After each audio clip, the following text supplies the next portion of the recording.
السلام علیکم ورحمۃ اللہ وبرکاتہ ناظرین، ایک بار پھر آپ لوگوں کو ہمارے چینل میں خوش آمدید۔ آج کا سوال بڑا ہی اہم ہے۔ سوال ہے کہ روزے کی حالت میں بیوی کے نزدیک جا سکتے ہیں یا نہیں؟ تو جواب ہے کہ نزدیک جانے کا مطلب اگر جمع کرنا ہے تو روزہ کی حالت میں بیوی سے جمع کرنا حرام حرام اور حرام ہے۔ اگر کوئی رمضان کے ادا روزے کی حالت میں بیوی سے جمع کرے گا تو اس کا روزہ ٹوٹ جائے گا، اور کفارے کی شرائط پائی جائیں تو کفارہ بھی لازم ہوگا۔ اگر جمع مراد نہیں تو اس کا تفصیلی حکم یہ ہے کہ روزے کی حالت میں بغیر بدن وغیرہ چھوئے بیوی کے قریب ہونے میں کوئی حرج نہیں۔ یہ بدن چھونے، لپٹانے، بوسہ لینے میں اگر معاذ اللہ جمع میں پڑنے یا انزال ہو جانے کا خدشہ ہو تو یہ افعال مکروہ ممنوع ہے۔ اگر یہ اندیشہ نہیں تو مکروہ نہیں۔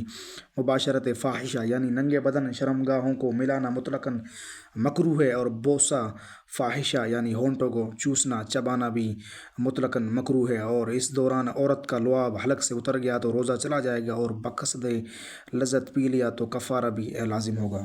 اعلیٰ حضرت امام اہل سنت امام احمد رضا خان رحمۃ اللہ تعالیٰ علیہ فرماتے ہیں، ان افعال سے روزہ جانے کی تو کوئی صورت ہی نہیں جب تک کہ انزال نہ ہوا، اور خالی پاس لیٹنا جس میں بدن چھونا یا بوسہ لینا کچھ نہ ہو مکروہ بھی نہیں رہا۔ لپٹانا یا بوسہ لینا یا بدن چھونا، ان میں اگر بسبب غلبہ شہوت فساد صوم کا اندیشہ ہو، یعنی یہ خوف ہے کہ صبر نہ کر سکے گا اور معاذ اللہ جمع میں مبتلا ہو جائے گا، یا بلا جمع ہی ان افعال کی حالت میں انزال ہو جائے گا، تو یہ سب فعل مکروہ ممنوع ہیں۔